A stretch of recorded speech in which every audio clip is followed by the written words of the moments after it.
There's no more days where you can pay $10,000 down payment to get a house. The minimum you should have is 50 to 100,000. Have you thought about owning a home, having a white picket fence, the American dream per se, or you want to rent and not have the demands of repairs and the costs, and you don't have that extra responsibility and burden? A lot of people are dealing with that dilemma and wondering what is beneficial for them. 2025, it's a new era, and that home ownership is not there for anyone, especially the Gen Zs. It's just not there. Let's listen to this video and we could talk about it later. I'm a pretty blunt person, so I'm just gonna tell you how it is. If you're not handy, don't buy a house. The amount of repairs that you're going to make as a homeowner are going to outweigh any perks there is to home ownership. Does that make sense? Like, so many of you complain about, oh, renting is so expensive. I'm tired of this. I don't want to rent no more. Do you understand that with rent, you make one payment a month? That's it. You just pay the landlord whatever the price is, and they come out and they fix whatever breaks. They come out and replace whatever needs to be replaced. They keep the home updated. They do all that for you. When you own a home and your water heater has to be serviced, you got to call a plumber, come out, $1,000 charge. You start having an issue with your roof where it's leaking, you got to pay a roofer to come out, $2,500, $3,000 minimum charge to come out and look at it. So he has a point. I have this debate with my colleague. I'm a homeowner. I inherited it, but it is difficult. He's a renter. He is so comfortable. He has no issues. And I said to myself, why you wouldn't want to have a piece of property, an investment, because that's what home ownership is, an investment. It could be taxing, but I don't understand why people don't want to invest, don't want to create generational wealth.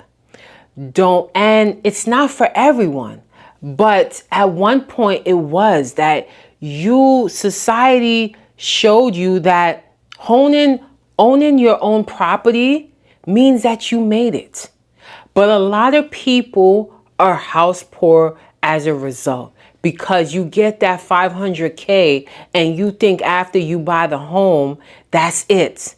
After you make that down payment and you close, everything is good, not knowing that you need some savings, that you need to have emergency fund in case anything happens. Like he said,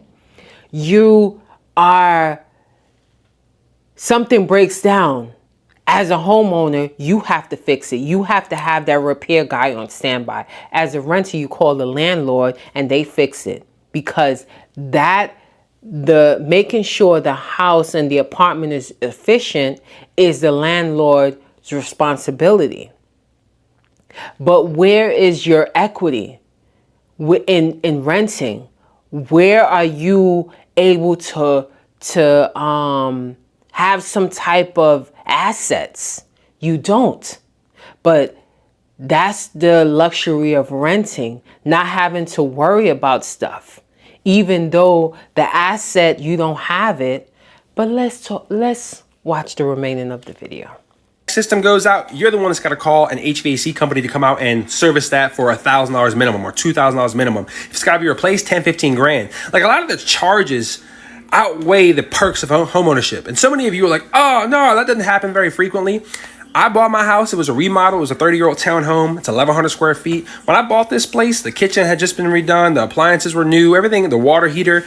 Today, what am I doing? I've got to take apart the water heater. I've got to pull the heating element, take out the anode rods to replace that, because you got to do that every couple of years. I also have to go in there with a scraper and scrape out all the sediment that builds up on the bottom of your water heater that the anode rod does not get. And there are just so many goddamn repairs that you have to make. And if I wasn't handy, I tell you right now, I think I wouldn't have no damn money. And I think that the cost of renting versus homeownership and the perks of homeownership versus the cons of renting don't make sense to a lot of people unless you're handy. Now, if you're handy and you can do all this crap that I do or that I learned to do and fix this and fix that and keep your home running the way that it should be ran, you're probably going to be okay because you can save money on those charges. But all these plumbers, electricians, roofing guys, they want $500,000 just to come out. Just to come out. So I'm going to stop it right there because he's just basically talking about what you have to know. And I'm just saying, house poor is a real thing. Being house poor, I never understood the concept until today.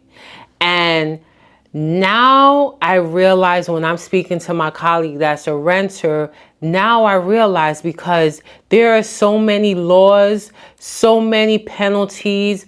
When you own a home or you own multiple properties or you own commercial property where you have to fix this, you have to have an inspection for this, you have to make sure that your property taxes, your water, your homeowner's insurance, all that stuff, you have to make sure you okay with that. You have to make sure your apartments are registered. You have to make sure you provide leases. You have to make sure that you inspect the place, that you have to make sure that you paint the place and renovate accordingly. When you're renting, you don't have those worries. But the only thing I see the benefit of owning is that it's an asset. It's an asset that you can use to gain additional assets. So I would never discourage someone from owning.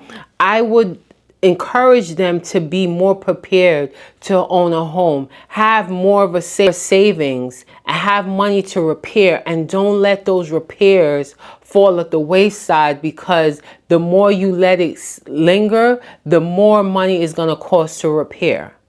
I don't think renting, and I still don't think that, even though I'm in the category of being house poor, I don't think people should just rent. Even if it's not a multi-dwelling home and is a single family home or a condo, I think you should own.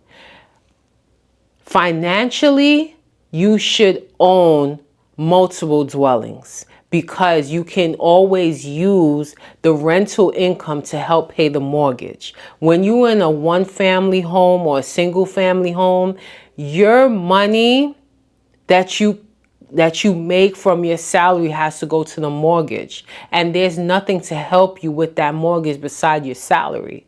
But if you're renting parts of your house, that can help generate income for your mortgage. And you can always use that rental to gain more property, to get a loan that you may need to do any other repairs. Assets in America is very important. However, these days, home ownership is kind of hard to come by, because there's no more days where you can pay $10,000 down payment to get a house. The minimum you should have is $50,000 to $100,000 just for a down payment. There are $500,000, $1 million homes now. I have not seen, even in the South, where homes are $200K. Those days are over with. And a lot of the younger generation, they don't want to have that headache.